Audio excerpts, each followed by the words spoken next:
Hello and welcome to Free Kupo Nuts, a weekly podcast where three gamers get together and talk about all sorts of things, but mostly Final Fantasy XIV.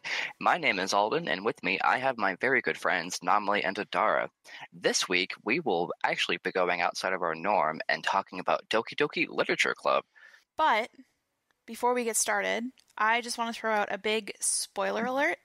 If you have not played Doki Doki Literature Club before and you don't wish for the plot of the game to be spoiled for you, maybe pause this episode, go ahead, play the game. We also might talk for a couple of minutes about why you should think about that choice first, but again, there's your spoiler alert. We're going to be talking about the plot of Doki Doki Literature Club.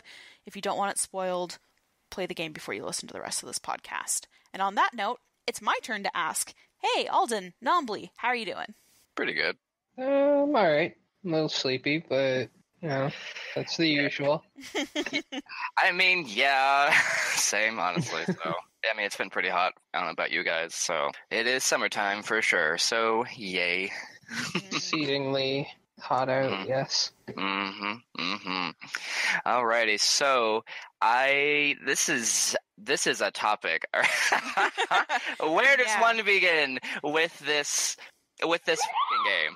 Oh my god, because, okay, for those of you who aren't fully aware, only Namli and I had ever played this game. Adara hadn't, and she went in completely blind, and she'll talk about that as soon as I give you the real disclaimer to Doki Doki Literature Club, as Adara mentioned, and it is that before you even play the game, before you can even commence literally anything, you have to agree to the fact that this game is not suitable for children or those who are easily disturbed. They even have a huge disclaimer about things that happen in the game that might be considered triggering, like suicide, depression, anxiety.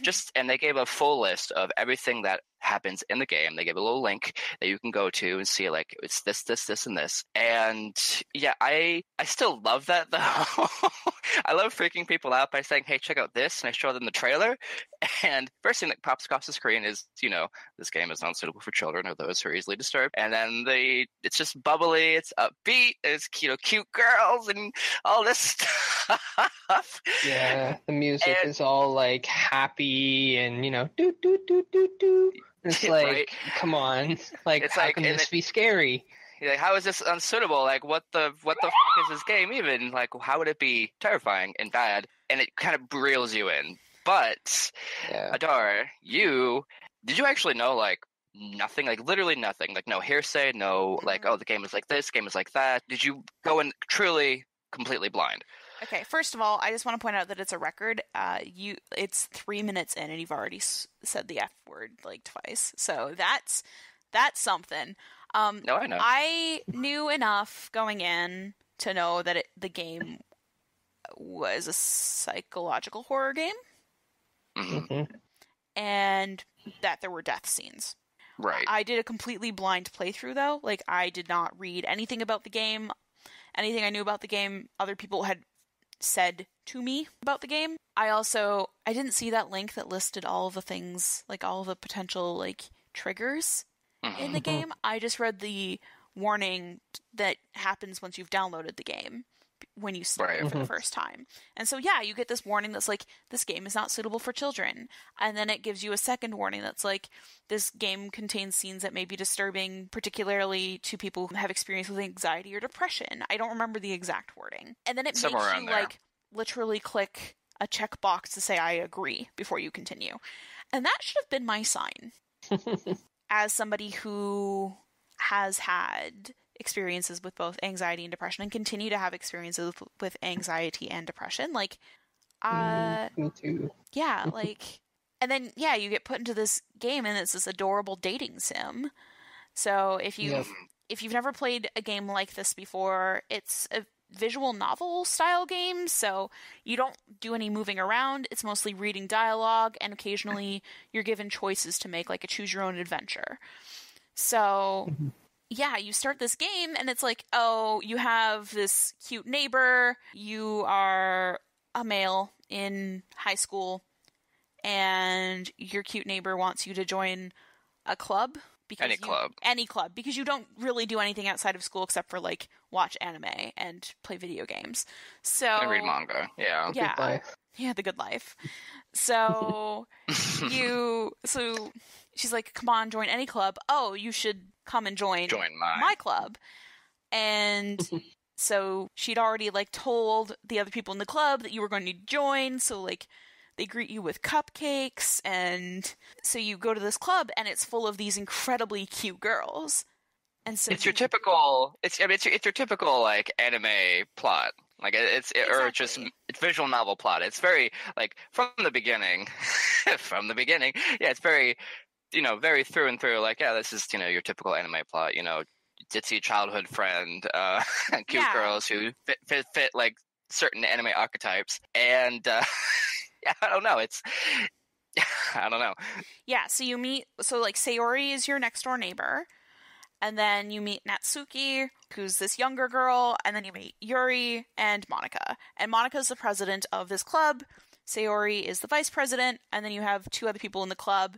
And the beginning revolves around the fact that that you don't really read, and you've joined this club on reading, and you meet these different girls in the club who all read different things, and you go through these exercises where you figure out the best way, or, well, it is suggested that the best way for everyone to break the ice and get to know each other are by writing these poems. So you have these little mini games where you're given a list of words, and depending on which words you click will determine, which of the three girls of Natsuki, Sayori, or Yuri would like your poem better. You get little sprites on the left-hand side, and when you pick certain words, the little sprites will jump to show you whose word it corresponds with. So Natsuki is this adorable tsundere lolly cliche, cute little pink-haired.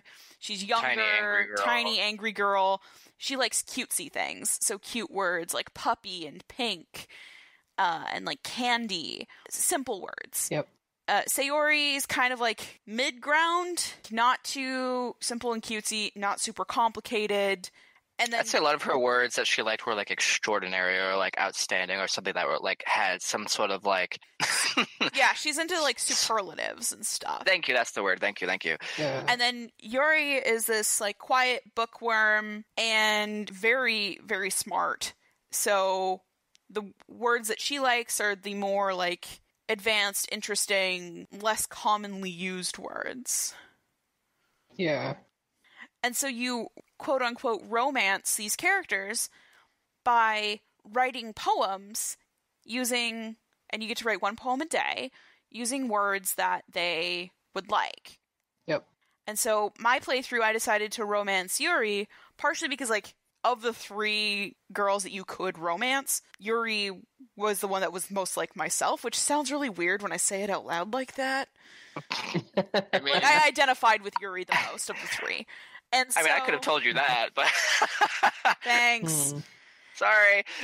Or not sorry. No, she's great. I mean, sorry. Continue. Sorry. Right. So, yeah, and Yuri's very reserved and also a bit anxious, and so you get a little bit closer with her, and the conflict or point of this story is you're prepping for the school's club festival, where everybody gets to show off their clubs, try and get new members, and your club is going to do a poetry reading for the festival, and you need to get set up for this poetry reading.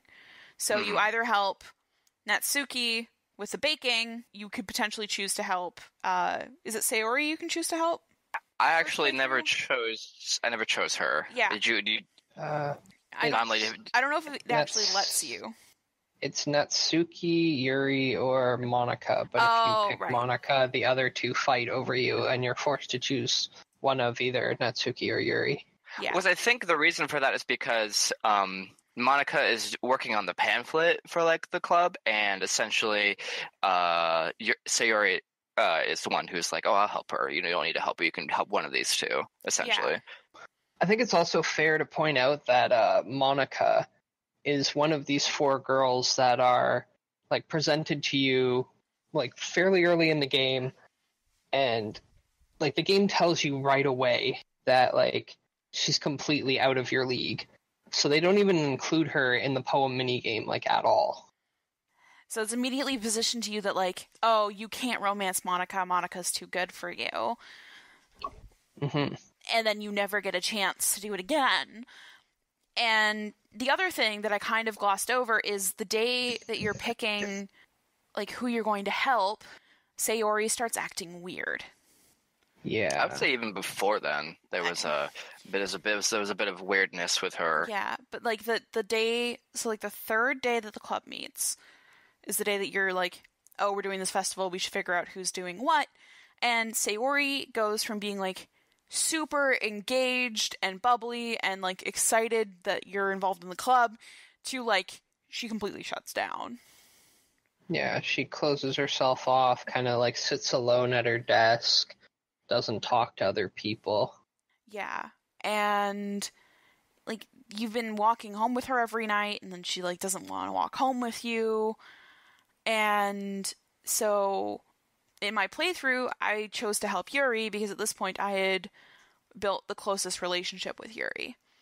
Mm-hmm. And so our job was to put together these the banners for the festival. Mm-hmm. Mm-hmm. But you also thought it was weird, like you hadn't really heard much from Sayori, so the morning that you're supposed to hang out with Yuri, you go to her house. You go to her house. Right. Yeah. I'm trying to remember that. Put that back together.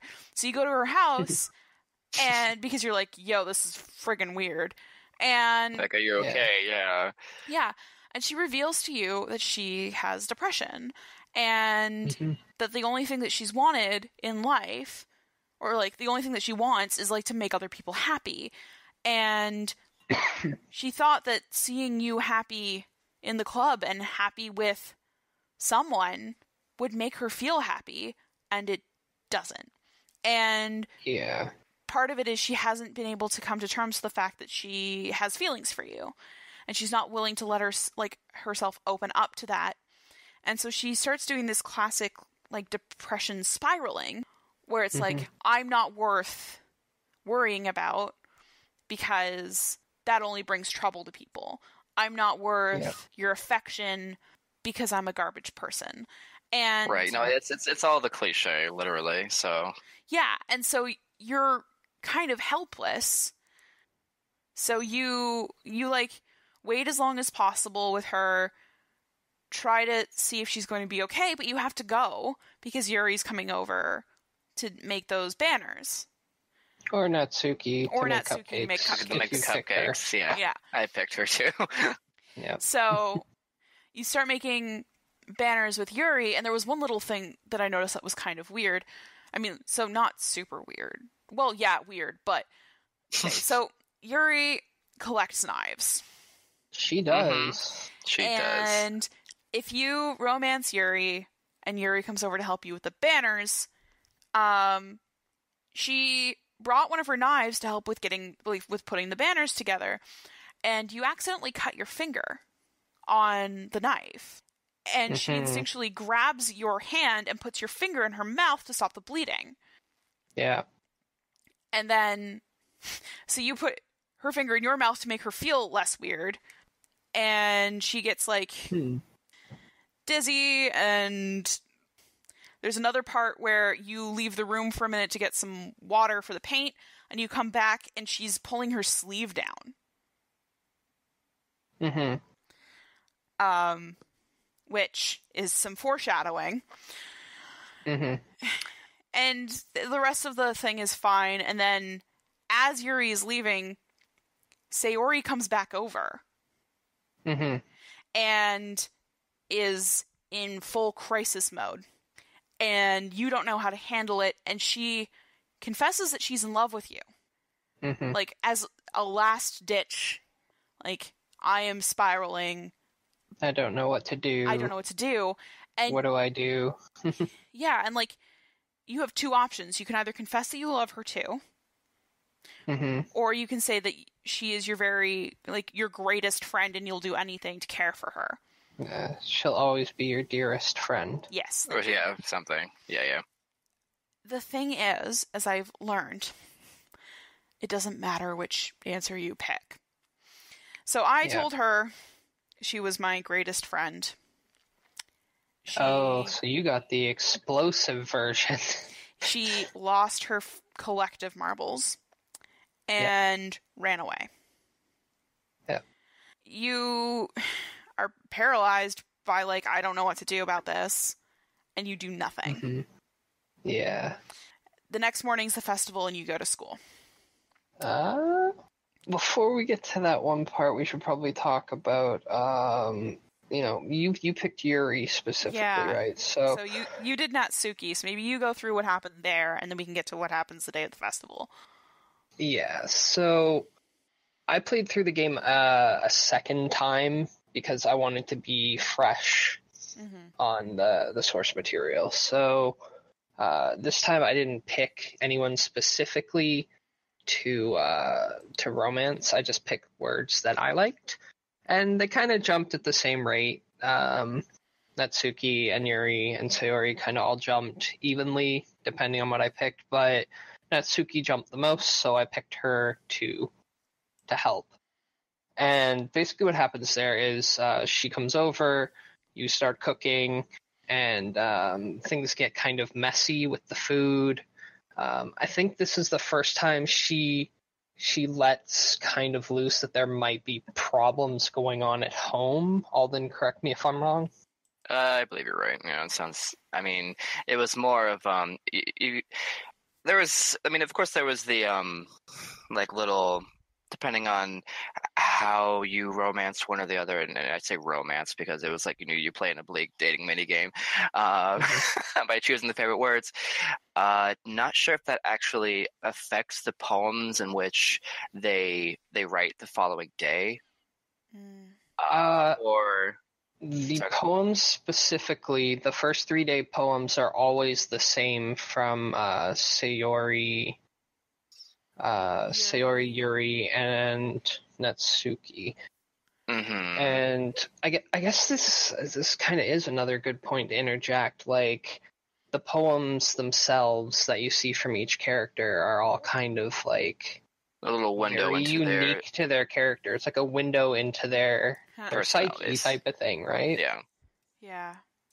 So yeah, you do glean a little bit of insight as far as Natsuki's living situation, and even if you do, I mean, I think I did a second playthrough as well, and I actually picked Yuri the first time, but the second time around I was more leaning towards Natsuki, and I actually got to spend a little more time actually sitting and reading manga with her and all this other stuff. So she even talked about how like it's like, obviously I can't keep this at home, and of course there's the edited version of what she says, which I won't say, which we'll get into that after we reach, essentially where things turn on their head for the story. But you do kind of you do glean a little bit of insight to each of their personalities through their poems, and even Monika too, who even though we stated she's not an option, it's almost as if she's not interested. She's more about being the responsible club president. She's more about making her club members happy, and she gives you like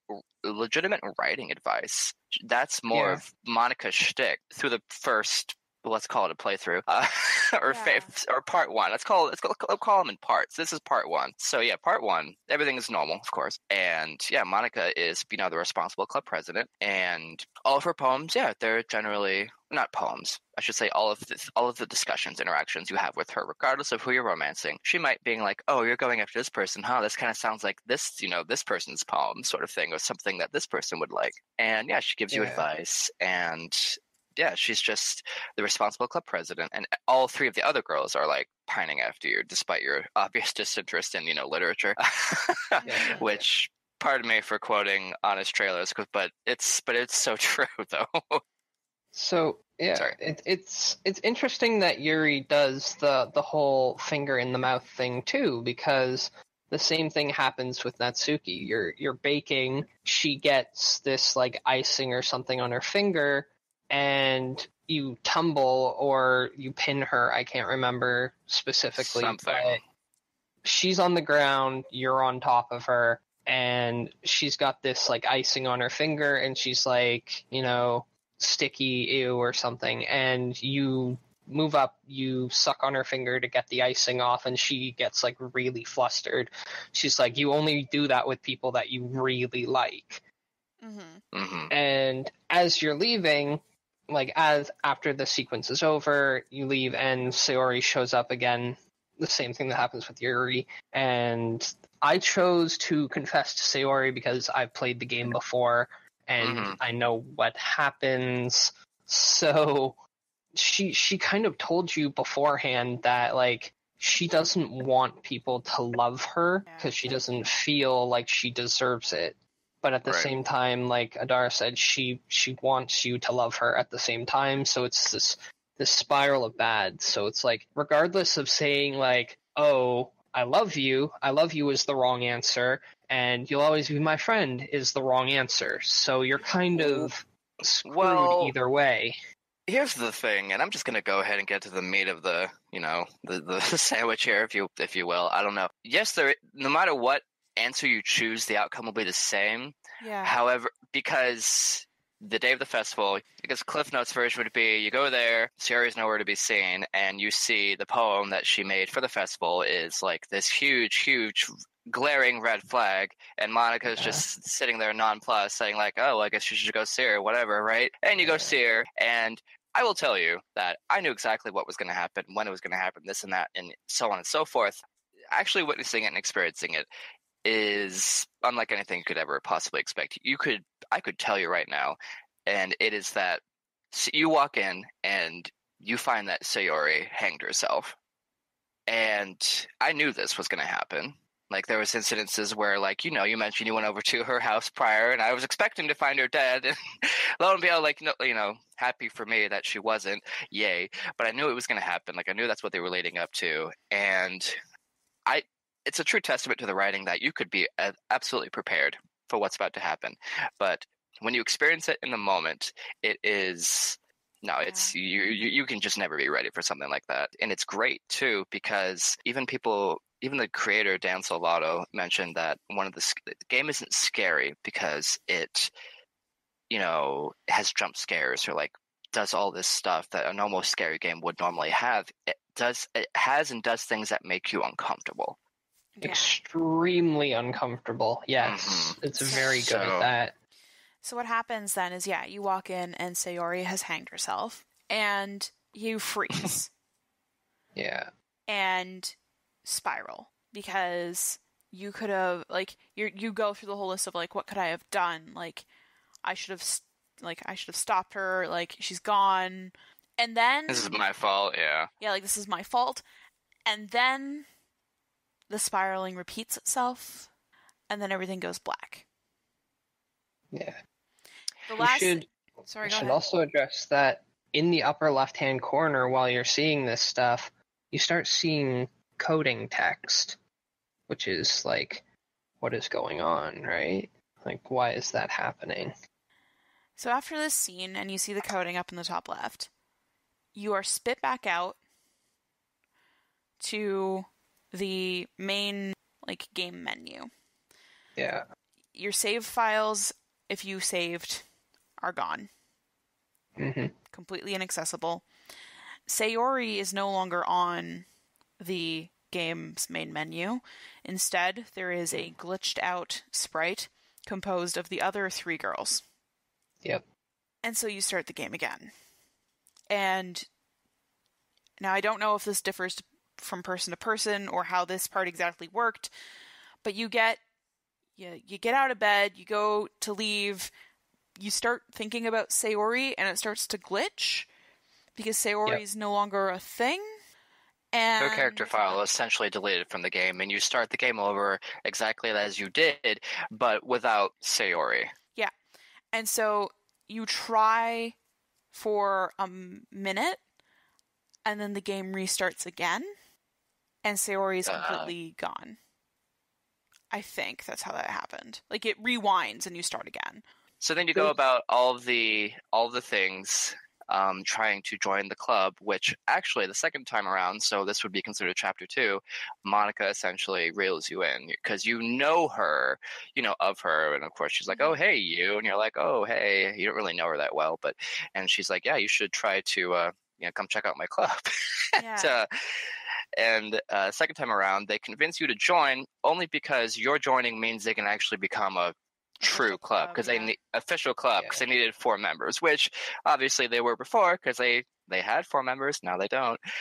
And of course, going through that second chapter, everything that originally happened, parts where Sayori were involved, where she would intervene between Natsuki and Yuri for one particular fight, which, as you're playing through the second chapter, the game itself starts glitching out to where even text starts getting overwritten. I mentioned before, speeds up, music starts, getting all twisted. Heartbeats, and the background gets grainy. One of the text things that got altered was back when I talked about Natsuki and I spending time with her, and she talked about having manga at the house. It essentially gets changed from and that it's Natsuki essentially is saying that my dad would beat the shit out of me if I brought this home. Yep. Which is not what she says. So obviously somebody is tweaking, the coding and what the dialogue and what they're saying. And of course, you go deeper and deeper down into the rabbit hole. And talking about Yuri and Natsuki's fight, they get nasty. They start cursing, and it's obviously totally different from the first time around. So something's obviously changed with both of them, more so than just their dialogue and everything else. And I remember one line in particular was Natsuki saying that, "Oh, be careful with that edge, Yuri. You might cut yourself on it." And then Yuri's like, "Did you just accuse me of cutting myself?" or something like that. Or that I cut myself. Yeah, of course, that spirals out of control. And it's great because it goes outside of the norm of what you would normally expect out of a graphic novel such as this. And coming to find out what the actual true plot point is. And it's that even I've mentioned before how you kind of got a gleam into, each of the girls' personalities and their psyche by reading their poetry. Even more so this time around, because now Monika is writing stuff that even you gleam into her just a little bit more about who she is and what she's about. Yeah. And of course, Yuri, she starts getting a little crazy, and Natsuki is very concerned for her. And again, with the text editing, Natsuki's essentially saying, she kind of gives you a poem, quote unquote, but it's actually like a warning letter, hey, something's wrong with, and something's wrong with Yuri. She's never been like this. Something's really wrong. And then out of nowhere, she's just like, just forget everything I just said. It's fine. She wasn't such a spoiled little bitch. Maybe she wouldn't have this wouldn't have happened to her. And you're just like, what is happening? This is obviously not Natsuki talking, and it's great. It's great. So yeah, and even and of course the line just came out where it's like, none of this would have happened if you actually spent a little bit more time with Monika. I'm useless. I'm stupid. So maybe you should spend time with Monika. Just Monika. Just Monika, and that became the thing of the game, just Monika. Even says even one of the agreement options even says just Monika. So I actually never got the quote unquote scene with Natsuki where she dies or breaks her neck and kind of charges at you. I never got that. I don't know if you guys did when you played. No, I didn't. The first time I played it, it happened and it freaked me out because I wasn't expecting it. Who would? Who would expect that? Recent playthrough, though, no, I wasn't. I didn't get it at all. I was expecting it the whole time, too, though. I was like, hey, I know this is coming. Why is this not happening? Yeah, I'm not sure. What you would actually have to do in order to get that sort of result, because I have no idea. I hadn't really delved too deeply into how to get every little thing. My theory is you have to, the second playthrough or the second chapter, I guess, you have to continue on the path. You have had to have already been romancing Natsuki and then have to do it again in the second time around. Yeah. See, now I'm not sure if that... the poetry minigame starts glitching out too, and some of the words that would have been traditionally Sayoris are now broken. Yeah, which is, of course, also intended. And then, of course, things progress along as they normally did, where, you're preparing for the school festival and this and that, and Yuri is being very irate and just... There's scarily clingy. And there's even a moment where she's just like, I just want to stare at you. And there's like a moment where you're physically like in the dark staring at her, and then like just for like a good 30 seconds, and it's very uncomfortable. Because she pulls you into the cupboard where they keep the books, and she like makes you do things to her. I don't know about that. I just remember her. No, she makes you touch her chest in that little portion. I might have glossed over that, but yeah, I don't know. And then Yuri, I think this is the playthrough where Yuri corners you as you're getting ready to leave for the weekend and confesses that she's in love with you.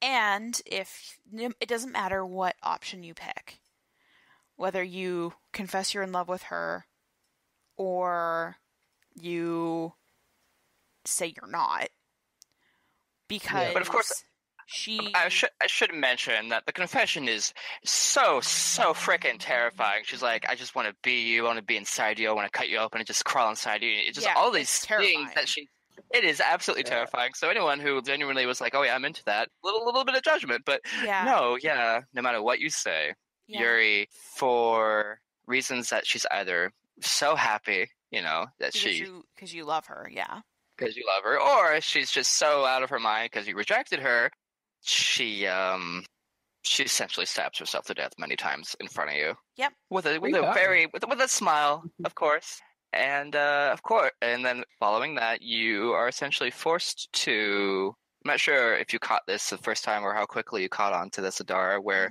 you were actually meant to hit skip.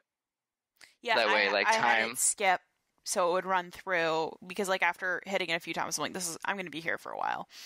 And so you end up stuck in the classroom all weekend, and you learn later on that wasn't intended. You're watching her body decay. Yeah, you get stuck in the classroom the entire weekend watching her body decay, and then Monika comes in on Monday morning, and you're there, and Yuri is dead on the floor, and like 2 days decayed in a puddle of black blood. Natsuki, of course, is she vomits as any any normal person would, and Monika just walks in and she's like, oh. Whoops! That's unfortunate. Whoopsie. That wasn't supposed to happen. Let me try to fix that. So she deletes Yuri. She deletes the character files, like physically on your computer. She's deleting the game, and the game glitches out. And then it's just you and Monika just talking. She's right there in front of you. It's just you and her now. She deleted the story. She deleted the school. She deleted everything, where it's just you and her. And she starts confessing how she knows what she is.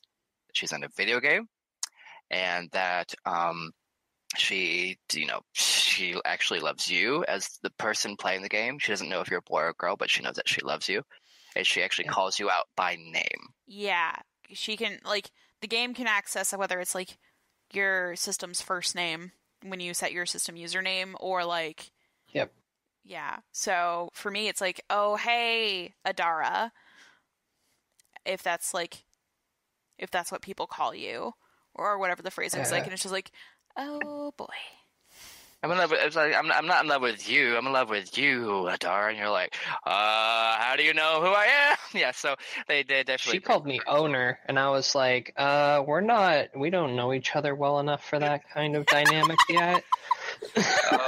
Oh boy. I can only imagine some of the memes that came from that due to people's usernames being something like that. That's great. No, and it's interesting because she essentially became self-aware that she was in a video game, that her world has very limited options, and that everything is scripted for her, and she essentially tried to break free, and this was her way of doing it. And she even starts talking, and one thing I found interesting was that everything that happened, Natsuki's depression being turned up tenfold, Yuri's I say Natsuki, I'm sorry, I meant Sayori, sorry. Yep. Yuri's obsession with you, and of course her love for knives, which Adar, I'm not sure if you actually knew this. Normally, sort of kind of delved into this, but the whole thing with Yuri specifically is that it's not that she obviously cuts herself to like wanting to die or anything like that. She physically enjoys the feeling. It gives her pleasure. Yeah. Yeah, she's in it for the rush. She's in it for the rush, and so obviously that was turned up like tenfold as well. And I think Natsuki was essentially just deleted. Like she didn't really get like a true death. She was just like, no, I'm just gonna get deleted. She's gone. And unless you actually see her do that neck breaking thing. But she doesn't die from that though. It was just a glitch in the thing, and it just happens. And then it is no. Don't get me wrong. It's freaky as hell, and it will scare the ever living out of you, which is what's intended. But the game proceeds as nothing else happened. Where Sayori and Yuri died. That's like game breaking, that's just game breaking right there. So, and it's interesting too. A lot of people, I couldn't really delve too deep into the whole conversation with Monika past the whole explanation of like, where she's like physically telling you and explaining to you how she did it. She's like, yeah, I just went into the character files and I just deleted it from there, and it was super easy. Like, I don't know. Which is kind of like the game's way of saying, this is what you need to do to her. The game actually directs you into your file directory to delete Monika. Yeah. But before we delve past this, I do want to say one thing that was actually mentioned by her, and I think I might have mentioned this to you as well in passing after the fact, Adar, was that Monika actually explains that Sayori actually, like, her fingers were bloodied, because at the last minute she tried to like stop herself from dying and hang herself. So but obviously she failed. So yeah.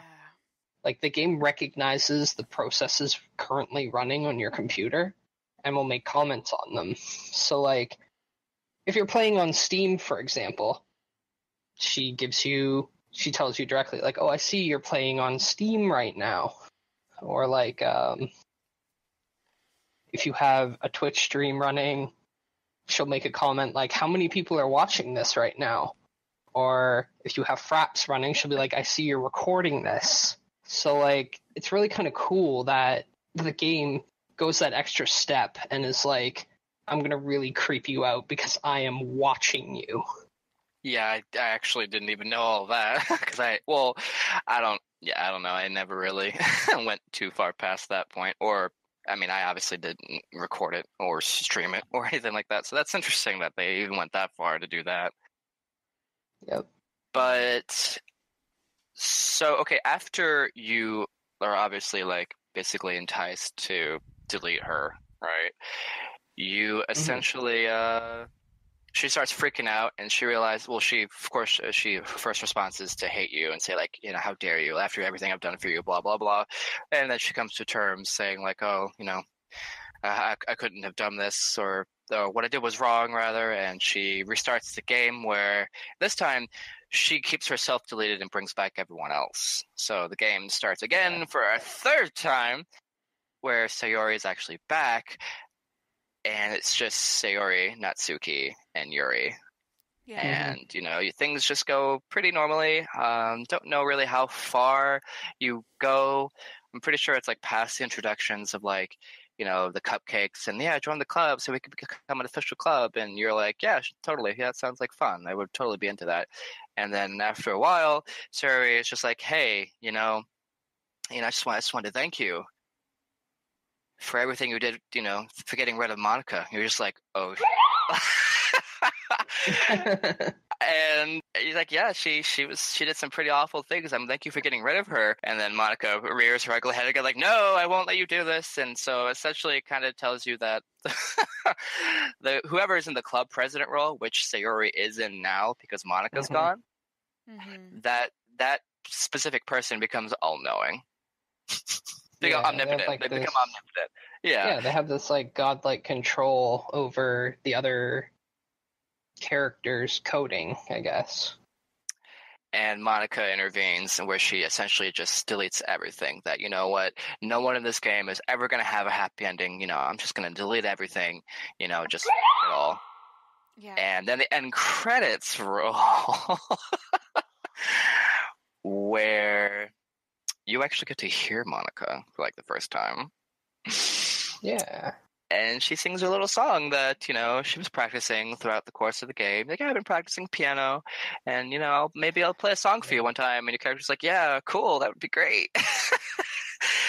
And she plays the song, credits roll, and you're seeing all the coding happening in the top left, where she's deleting this picture and this, and they delete the characters, the plot, and everything else. And you essentially get to an end credits, the end sort of scene.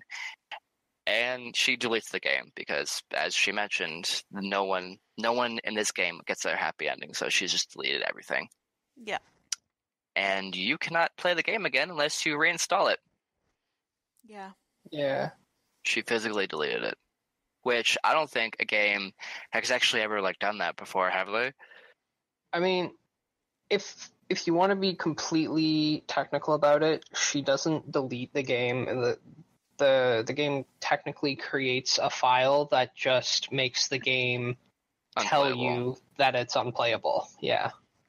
Oh, but I looked and I saw that the story file that was in there was deleted and everything else, unless that's It shouldn't be. I don't know. I don't know, man. I went in and I went to the forums and I was like, is there a way I can fix this and maybe get my old saves back, just to maybe do a different route? And they're like, yeah, you just delete this one file and it will take you to your last save before Monika deletes stuff, and then it just puts you through the credits again. Oh, okay. Well, in any case, no, it's like I said, it's so interesting, and a lot of people might not know this. The creator, Dan Salvato, created this game not just because it was a huge viral marketing stunt because they left little Easter eggs, hey, this is the game we're making next. But besides all of that, there's actually a sort of love note that Dan physically handwrites and places into the game if you happen to have physically seen all three of the girls' romance scenes that's the true ending where everyone is actually happy, allegedly. I have no idea. And in it he actually writes that, hey, this was sort of my love story, my love note to video games and everything else that does things that are, outside of the box, out of the, the ordinary. And it's just, it was great because I do have a huge love for that too, where it's hey, they tried something new, they tried something different, let's celebrate that fact. Let's not just be this sucks sort of thing. Mm-hmm. Yeah. And I should also mention that even if you think that this game is completely awful, and as Honest Trailer said, I will quote it once more, you cannot beat the low price of $0. Yeah. It's a free game. It's free, and it takes up 3 to 4 hours of your life, roughly. Yeah, about 4 hours on average, I'd say, for one playthrough. That's not a full run through. If you want to get the full experience, you probably have to play through the game twice, maybe even 3 times to pick up on everything. Well, you're also skipping a lot of dialogue by doing it if you're really going through it multiple times, because most of it's essentially the same except for a couple of key points. But which is a problem too. Which is one of the problems I was having when I was playing through the game again. It's because I know what's going to happen, so it's click, speed read, click, speed read, click, speed read, click, speed read, and it's there would be stuff happening that, if you take your time, you would notice in the game. At one point, Monika breaks the code to the point where Yuri's eye is dripping blood. Mm-hmm. And if you speed click through it, you can skip through that part entirely and not notice it at all. Because there's certain parts that are based on how long you've been reading the dialogue for. Right, no, I mean, I know that. That's what I'm saying. There's certain key points that are the same and some that aren't. So it's kind of obvious what parts are going to be different depending on your choices that you've made. But, I mean, besides all that, I mean, it's just, of course, this game is not meant to have, super replayable value. It's kind of a, here it is, take it or leave it, replay it if you want, we don't care. It's a story that's being told in a matter of, a few hours. So it's, I mean, I don't know. I mean, I'm not saying you're complaining that like it has no replay bar, it's all the same. It's like, well, it's not meant to. I don't know. But in any case, no, I love it. I'm obsessed with it. I'm obsessed with even the stuff that has come out since then. One of the things that I shared with Adara, besides the Honest Game trailers, which was just funny in general. Mm-hmm. 'Cause, I mean, they've been around for ages.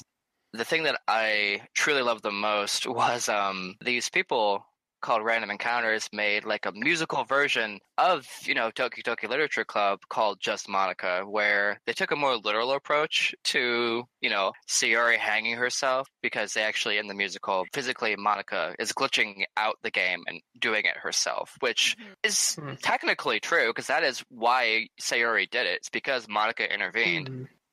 So I think like listening to us talk, like in terms of like Alden and I think we have different positions on why we like the game. So I think Alden, you're kind of liking the game more for its story and its characters and whatnot. Am I wrong about that? I wouldn't say that you're wrong, but wait, what did I say? Shucks, no, I meant no. I wouldn't say that you're wrong. No, I do love the game for its story, but I love it a little bit more than that. I don't know. What are you trying to say? So it just seems like in terms of like the reason I like the game is more along the lines of just watching Monika start to mess with the code. Like in the second half of the game, like the first half of the game where it's just like learning, like meeting the characters, learning what they like that part was kind of like to me. Like I've done dating sim games before in the past, like I'm a gamer, it happens, right? Until that part with Sayori actually doing the deed, like that part of the game was kind of disinteresting to me. But well, no, I mean that's no, that's sort of the point, and but consider the fact that's still part of the plot. That's literally what's intended, and that's the part that I love. I'm not a huge fan of dating simulators, and honestly, I was like, well, okay, I was getting kind of into it because I do actually like characters and like getting to know them, that sort of thing. But it did get interesting after Monika intervened by deleting Sayori, and then you saw all the glitches and everything else that happened past it. I would say though that maybe are you saying that you probably enjoyed the glitching aspect more than the actual story itself, or? Yes. Well, because I consider the glitching aspect a part of the story, so. Yeah. Because I mean, it is, but I think it's more interesting because of like. I guess I should probably explain like the part that I found the most interesting is there was like I think it was a game theory video or it was somebody else, and they actually point out this really good this point where Monika has been practicing the piano through the whole game, right? And any time that you hear like this is another tier of like the experience of the game, because like the music in this game is phenomenal for its genre, right? Like it's got this happy upbeat stuff, it's got this terrifying like piano scariness in the scary parts, and the game glitches out the audio throughout the whole game, right? Like the moment things start getting changed, you hear the difference in the audio. So there's this theory that whenever you hear piano in the game, that means that Monika is watching you. And I don't know about all that. No. It's really interesting because like it fits, right? Like it might just be like a crackpot theory, but it fits because every time Monika tells you to go do something, right? Like, oh, go check on Sayori, right? Like you hear that dun dun from like the piano, right? When you see her, and that's like Monika, like, ha, see, she's bad. Like, I'm also, right. Also, I don't know if you've noticed this, but like once you start the second playthrough, whenever Monika is messing with the code, the music glitches. So like it gets detuned. Yep. Or like things play a little out of sequence. Their use of music in the game is really good. Yeah, and the part where the 2.5 days where you're watching Yuri pretty much decompose at this point, there's no music, right? Mm-hmm. And Monika comes back and she's like, oh, like, damn, the code, I didn't realize it was that broken, because she wasn't watching, right? No piano, she's not watching. She didn't realize this is what's happening. I mean, if I have no idea. It's, I guess my personal take on that might be the fact that it's nice in theory, but I mean, I guess it's kind of something you couldn't necessarily prove. I don't know. It's not something you can disprove either, though. Like if you like after the podcast, I'll then go look it up on YouTube. I think you'll have a lot of fun with that video. I mean, it might be more of a coincidence, or maybe it was intended for players to kind of pick up on. But like I said, I don't know. There's also the fact that they have these ARG elements as well, right? Like you know how the character files, if you take them out of the character file folder and you start dissecting them, there's like hidden stuff in it, right? Which I mentioned, yeah. Yeah, there's like pictures, there's QR codes, there's extra poems, there's like this like you said, for their new game coming, there's like a doctor's report for somebody that's kind of like black market or black markered out, like redacted things within it. It's just like I love that kind of thing when there's that like extra layer inside a game that you have to put in the extra effort to see. And I think that's more what I was talking about when I was saying we have different views on the game. Like you liked the game stuff, like the characters and whatnot, whereas I'm more about the theories and the ARG part, and you know, Monika messing with the code part of the game, rather it being just about the story and the characters. Yeah. If that makes sense. Kinda. You guys are allowed to disagree. Yeah. I'm not saying the story is bad or anything, it's just my opinion. Anyways, there was one last thing I want to kind of like touch on when it comes to this is, you guys notice how like there's really good like theater blocking in this game? What? Okay, so in drama and in like theater stuff, there's this thing called blocking, which is basically like how you display the characters on stage type of thing. And like you might have one person standing in one place, but you put another character off to the side a little bit so that they don't block each other and stuff like that. So the first time you go into the game after Sayori's killed, you have this text dialogue where you have the three girls and they're like, hey, we want you to join our club to be our fourth member, right? They put Natsuki in the middle behind the text box. They put Yuri off to the right behind the text box. And they put Monika on the left front of the text box, moving her forward in the stage, which kind of gives you this more Monika's already putting herself in front of these other characters, like I am more important, look at me type of thing. Yeah. Kind of. I mean, I feel like that was also in itself a glitch. I mean, I do see where the intention was there, because that's not something that I obviously picked up on, because that's not a concept that I'm familiar with. But at the same time, I think like, that was just more of like it felt more like a glitch to me than anything else. You know. Okay, how about this other fact then? Like, because no one else had done it. No one else. It hadn't happened before until that point. So I mean, yeah. But like, would you agree that throughout the game, though, they put the characters and the background splash like pictures in a way that it feels like they're invading your personal space, and sometimes, do you agree there's an effect to that? I do.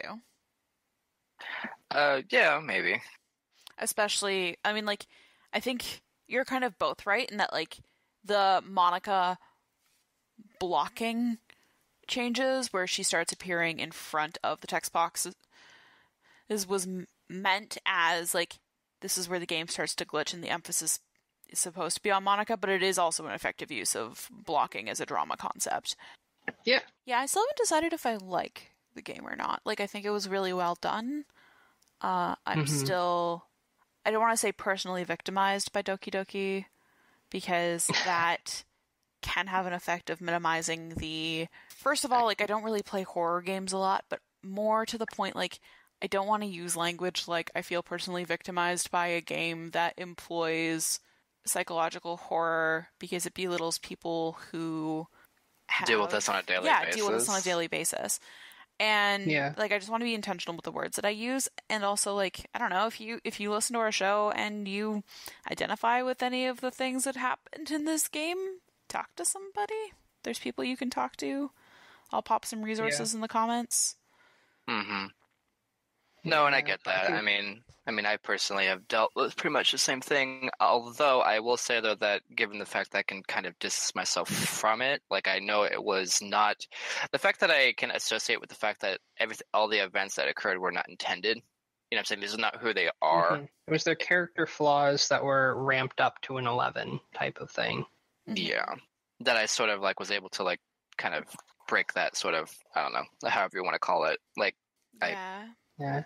I mean, speaking personally, the first time I played the game, I wasn't expecting it. Like, when I play a game, I get, like, really invested. Like, I'll learn the characters' names right away, and, you know, this character likes this, so, you know, I'll talk this certain way to them, because, like, even though it's just, like, a game, I kind of want the character's approval. You know what I mean? Yeah. But, like, seeing Sayori strung up like that after, you know, trying my best to, like, be her friend, you know, it messed me up for a couple of days. And going back into it, playing it again, I was worried it would have the same effect, but this time through it was more along the lines of like, oh, Monika's doing this right now, that's cool, I see. But like, the first time through is definitely more of an emotional experience than the second time, for sure.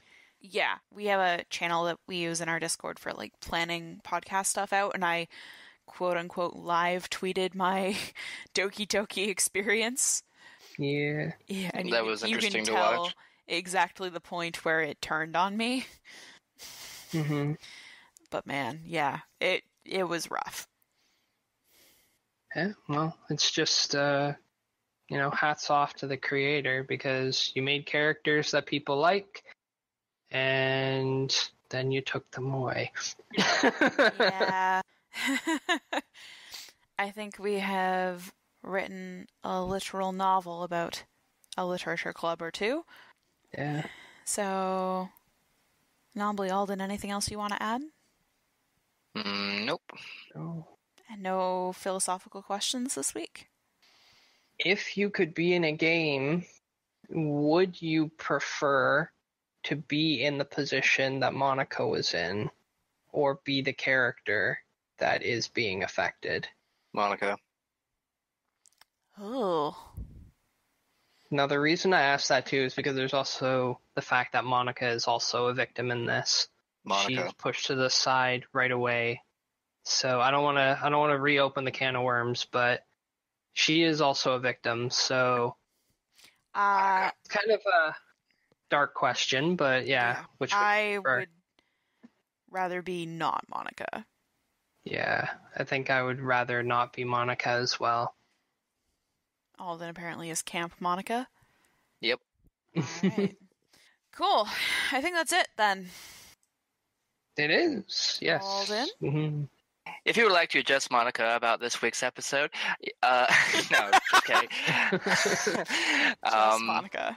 Just Monika. Well, that just about wraps it up for this week's show. If you liked this podcast and want to hear more, or want Adara to keep doing the outro, please subscribe to our YouTube channel, or to our show on iTunes so you know when we post a new episode. If there's anything you would like to hear us talk about, please leave a comment in the comment section below. Until next time. Bye.